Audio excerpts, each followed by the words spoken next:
was one of the founders of psychoanalysis, which is a set of psychological theories and methods aiming to release repressed emotions and experiences. He made huge contributions to the fields of psychiatry, anthropology, archaeology, literature, philosophy, psychology, and religious studies.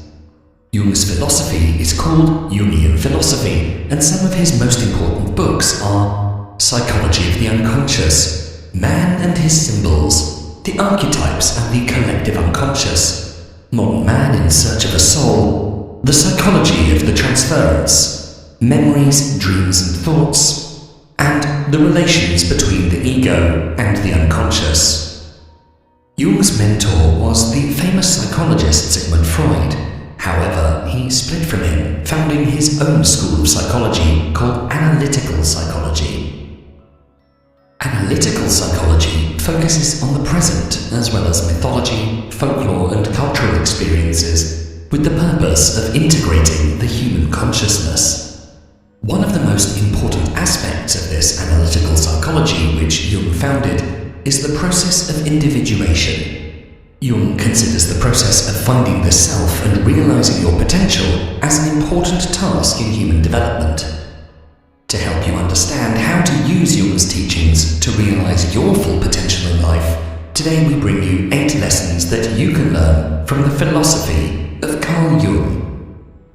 Number 1. Don't let others define you. Jung said, "The world will ask you who you are, and if you don't know, the world will tell you." Jung departed from Freud in many ways.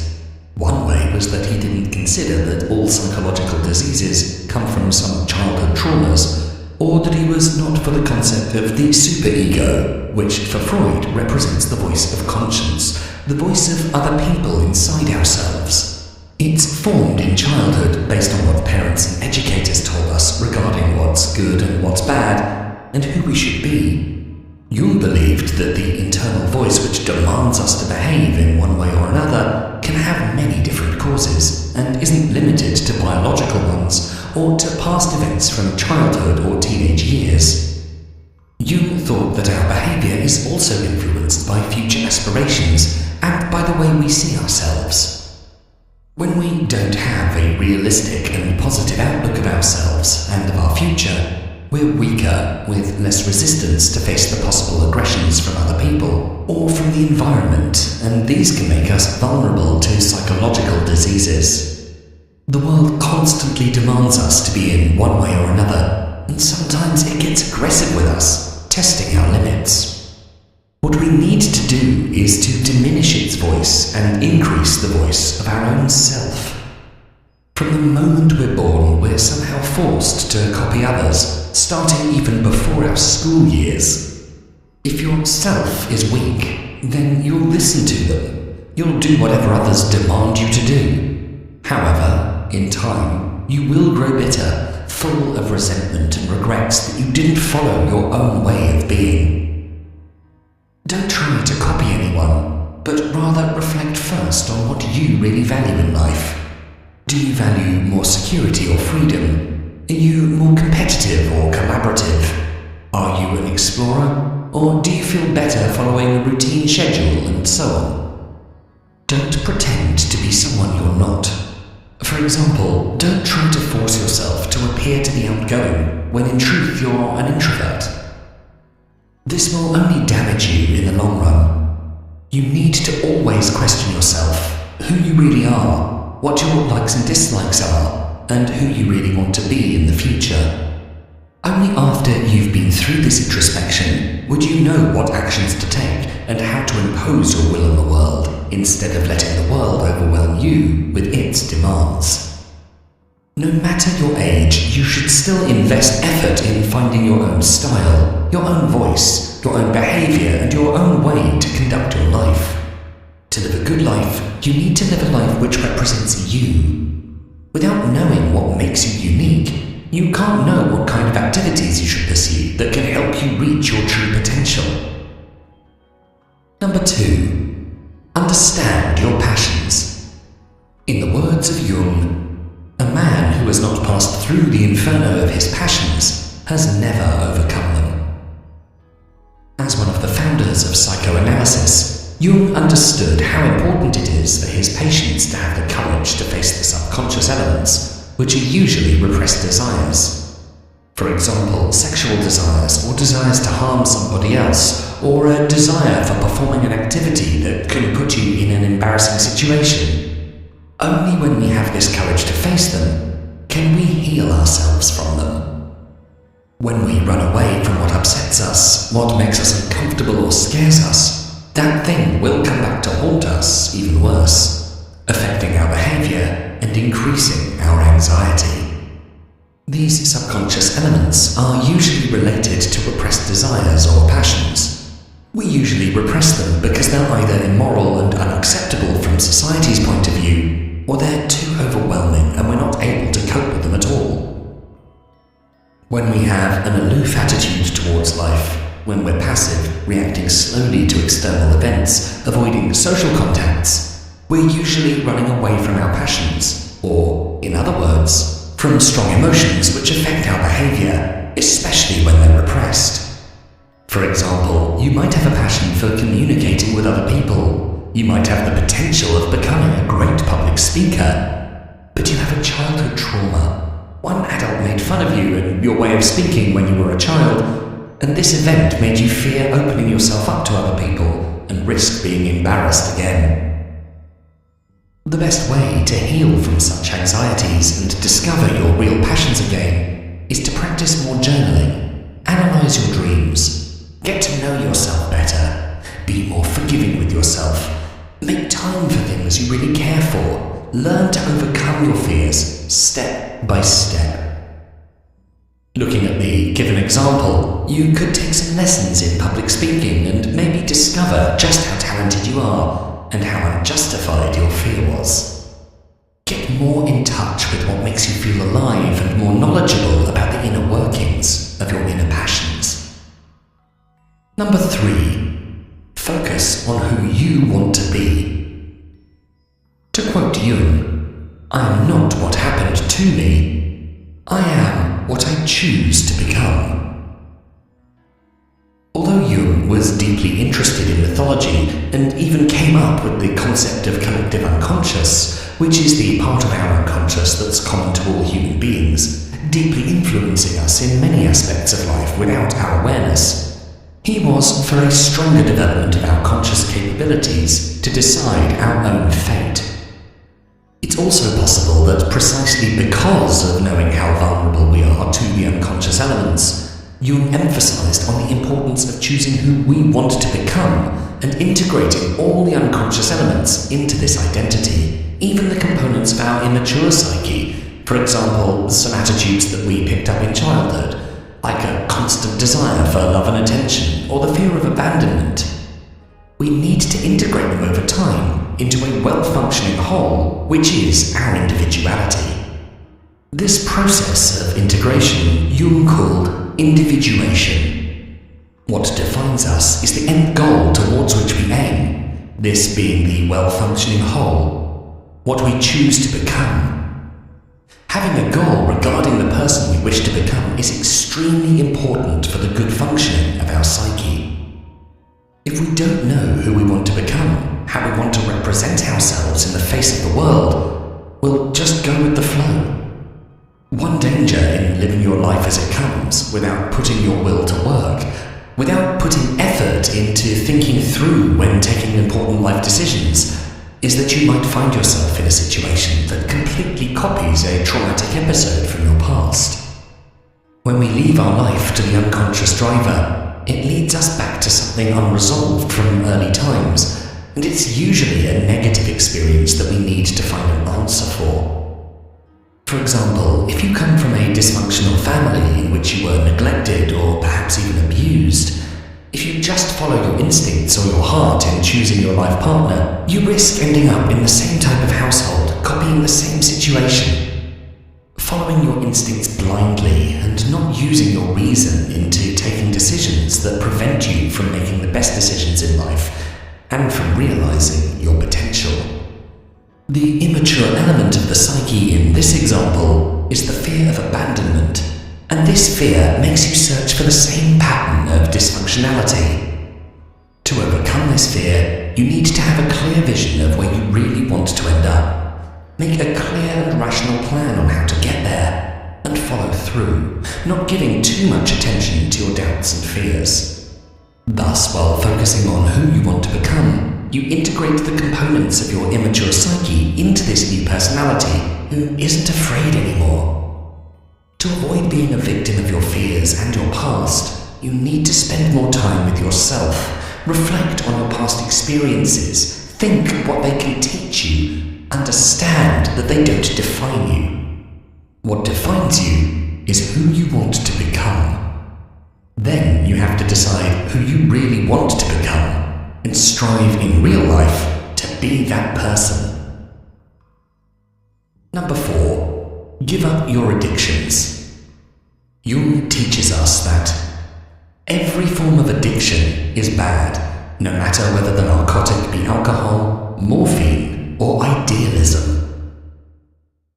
Addiction is a serious problem affecting people on many levels, including the biological, social, psychological, and even spiritual levels. Jung encountered many types of patients suffering from addiction. However, he saw some similarities between people with real addictions like alcohol, some compulsory gestures and so on, and people suffering from idealism. We sometimes become fixated on some ideal views over life, avoiding seeing that reality is completely different than that rosy picture. We just try to find ways to escape facing the real problems of life, of what really hurts us, because we don't feel capable of facing those issues. That's why we find refuge in drugs, alcohol, and idealism. To maintain our healthy psyche, we need to be in touch with reality, not avoid it. If you don't like that you're overweight and unsuccessful in life, don't waste your days with narcotics, drugs, alcohol, or idealism, but rather have the courage to face reality. Make a plan to change the situation, apply more aggressively to jobs, and consistently follow a workout routine. If you continue to spend your days partially unconscious or stuck in some damaging idealism, you can't get in touch with your real self. You can't think of any solution of how to get unstuck from the situation you're in and start developing a plan to change your life into a life which better reflects yourself and gives you the chance to realize your potential.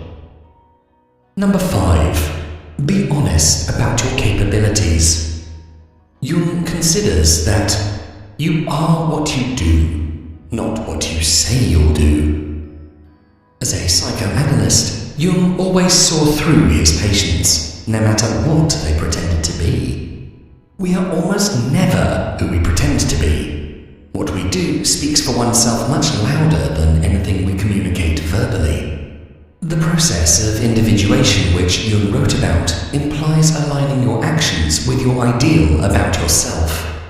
We're born with a self which needs a lifetime to be brought to a full realization. At the beginning of life, we're not even sure who we want to be.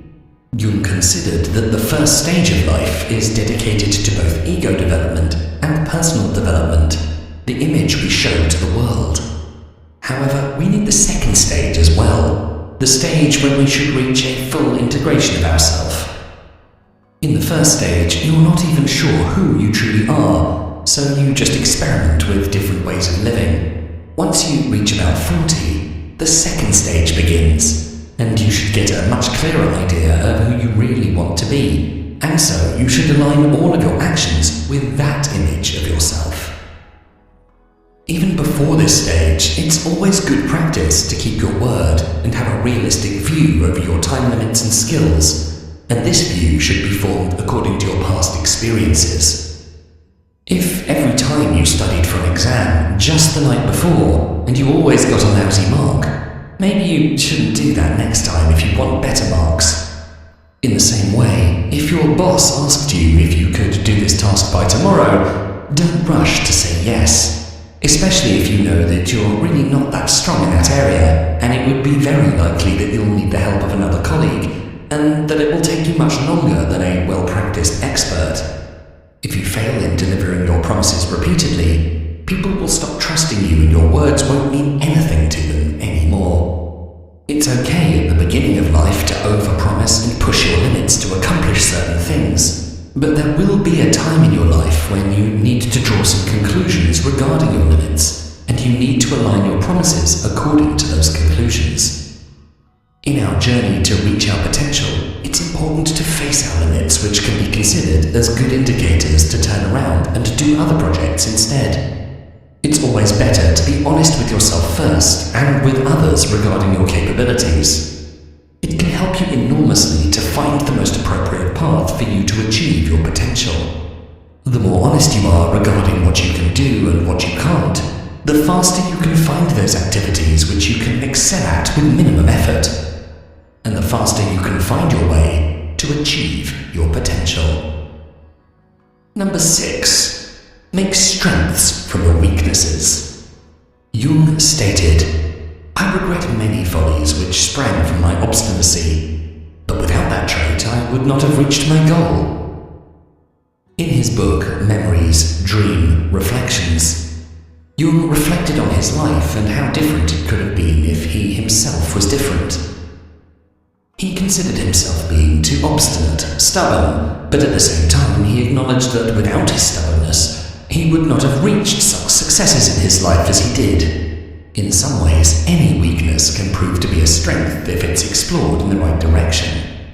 Perhaps outside the professional world, Jung's obstinacy was wrongly placed, but in professional life, this proved to be the best tool to achieve success.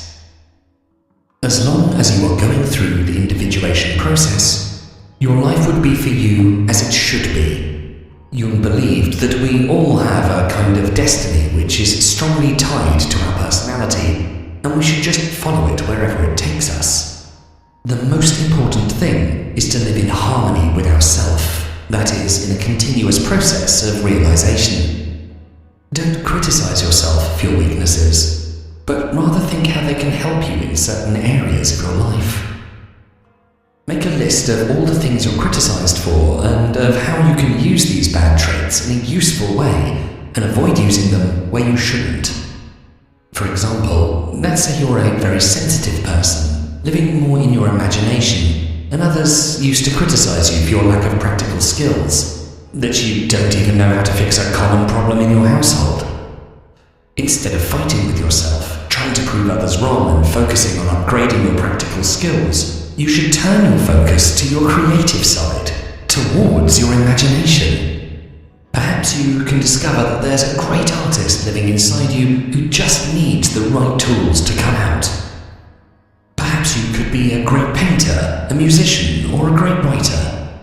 It's much better to work around your skills and make sure they're directed in the right way, than to focus on fixing your weaknesses. Number 7. Find a connection to the infinite. As we learn from Jung, the decisive question for man is he related to something infinite or not? That is the telling question of his life. Although Jung liked to be viewed as a man of science, his work has deep metaphysical implications. This is due to the fact that he could see many of people's problems could be solved if they were able to add a metaphysical dimension to their life. It can be religion or another type of spirituality.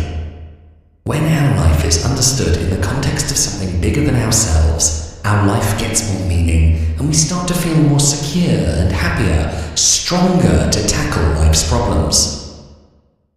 Even if you're not religious or particularly spiritual, it's recommended by Jung to link your existence to something infinite. Perhaps you could think about the universe and how everything is connected, coming from the same source, including every human being that has and will ever exist.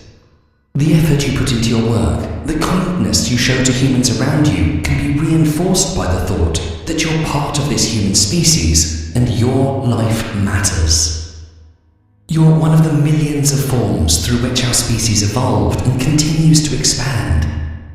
Looking at all the amazing advancements of human civilizations can leave us amazed and fascinated, and we can feel grateful that we're part of this human civilization. Some people can see the infinite in their faith, in God. Some in the mysteries of the universe. Some can see the infinite in their children, our successors who will continue to expand human civilization. The infinite can be described as anything which gives you a meaning beyond your time-limited existence. Your connection to this infinite can boost your desire to want to reach your potential here on Earth and give your contribution to human society, whatever your primary reason might be, whether that's religious, spiritual, or otherwise. Number 8.